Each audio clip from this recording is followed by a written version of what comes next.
So last year I decided to go on a really long backpacking tour in Australia, and towards the end of the trip, I ended up on this rather nice island of Tasmania, which kind of holds a cartoony significance for me because of Looney Tunes. I'm here in Hobart, which is the capital, and let me show you around what the city is like.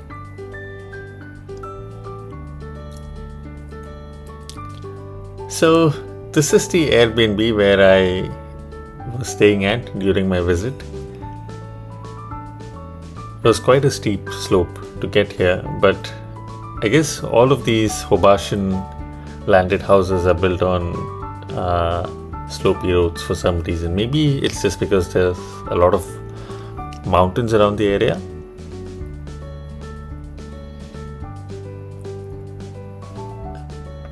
The people here mostly live on landed properties and they have really big backyards. Most of them have organic vegetables and fruits going on their backyard. I guess they use it for their own consumption. Close to the Airbnb, there was a really big park, and one of the things that I noticed here is that it did not have a lot of man-made stuff like swings or seesaws or things like that. So the children here, they would mostly just play on the rocks or on the grass. So it felt like it's a lot more natural than some of the other parks that you see in big cities.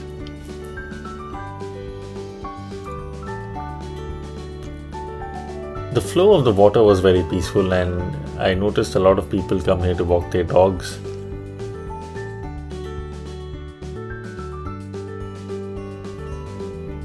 So I noticed this strange creature one evening, and from what I understand, it's called a wallaby.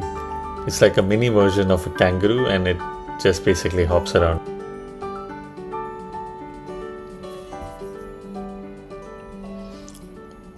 The good thing about the park is that it kind of has a pathway to go towards CBD. So this is the walk that I took almost every day in case I had to go to CBD to get groceries or any other items. We saw a rainbow one day. The photo in the middle is Mount Wellington, which is a famous mountain here, and many people go there for hiking. There's a lot of hippie cafes on the way too, and people here are like really into music and coffee.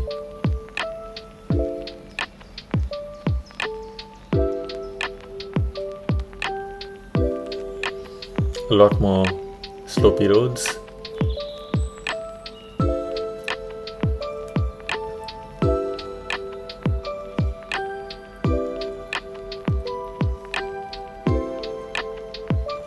So there's a mix of ancient and new buildings. So the old buildings are sort of Victorian era architecture with stones and really old school British buildings. And then there are these new aged landed houses where people live at. So this particular street had a lot of grocery stores. The fruits and vegetables were really fresh. They had a lot of nice thrift stores for books, clothes, artifacts and other things.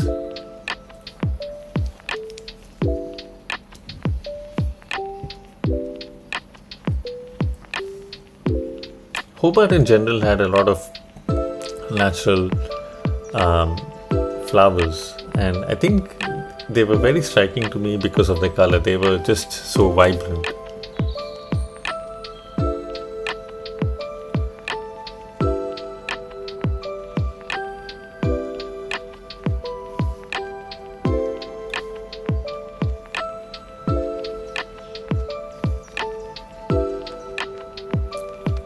So this is in the middle of the city. As you can see, there's not a lot of skyscrapers around here. So most of the buildings here are probably around like 7 stories.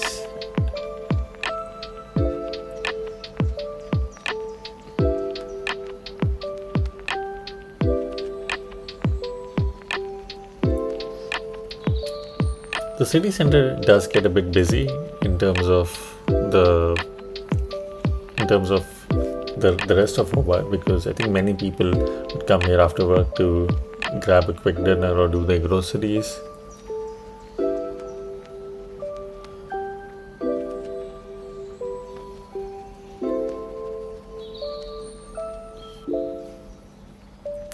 We're now heading to this place called Salamanca, which is where there is a so there's a Saturday market which happens here, and people would sell a lot of artistic things. Unfortunately, I wasn't able to make it on a Saturday, so I had to settle for what was here on a Sunday. There were still a lot of good shops open, which sells books, artifacts, and small soaps.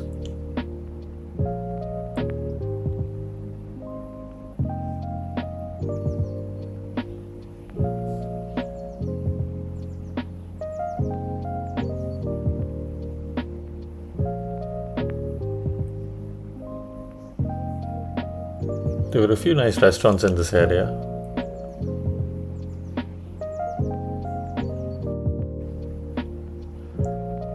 So this is again city center, and it's some sort of an old government administrative building. It feels really Victorian because of the architecture, and I really like the contrast of the autumn leaves here with the green grass.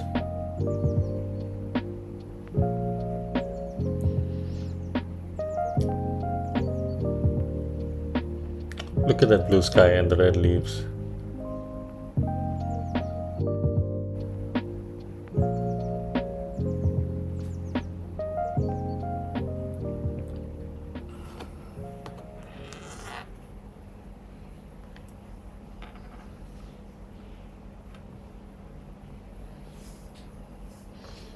A bunch of really nice colorful buildings here. There were a few good cafes here as well.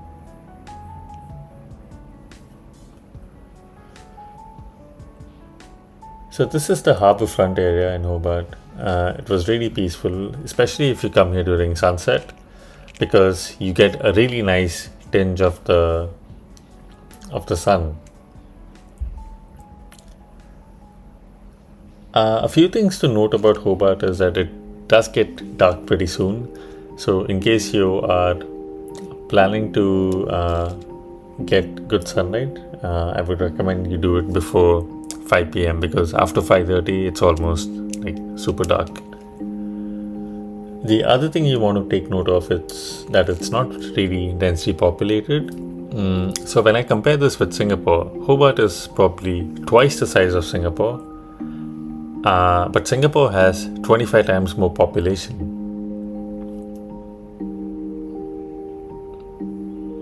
That's one of the reasons why the air quality is really high here.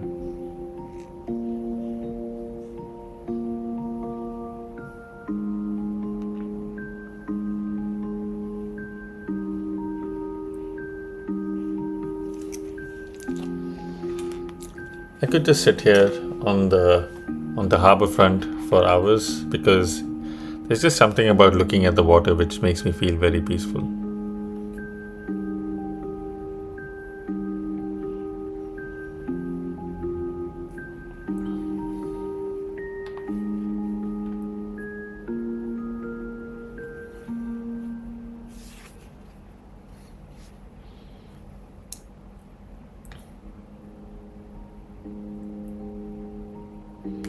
The other thing I wanted to highlight here is that it does get really cold in Hobart.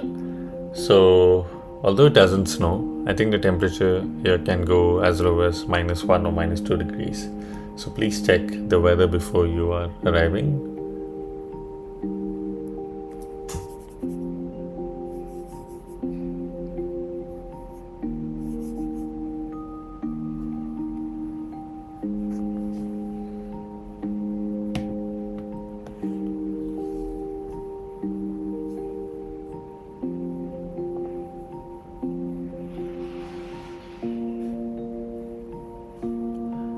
The cuisine here is quite influenced by the British cuisine. So you find a lot of places here with fish and chips.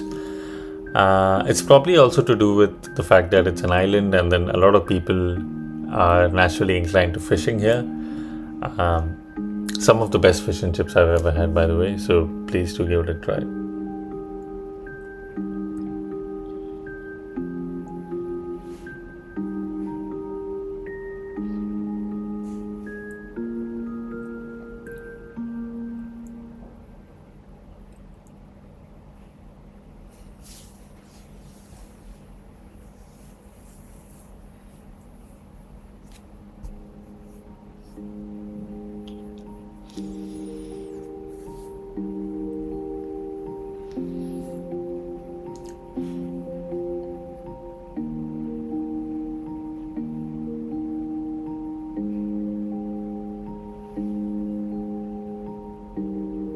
I love that floating airplane.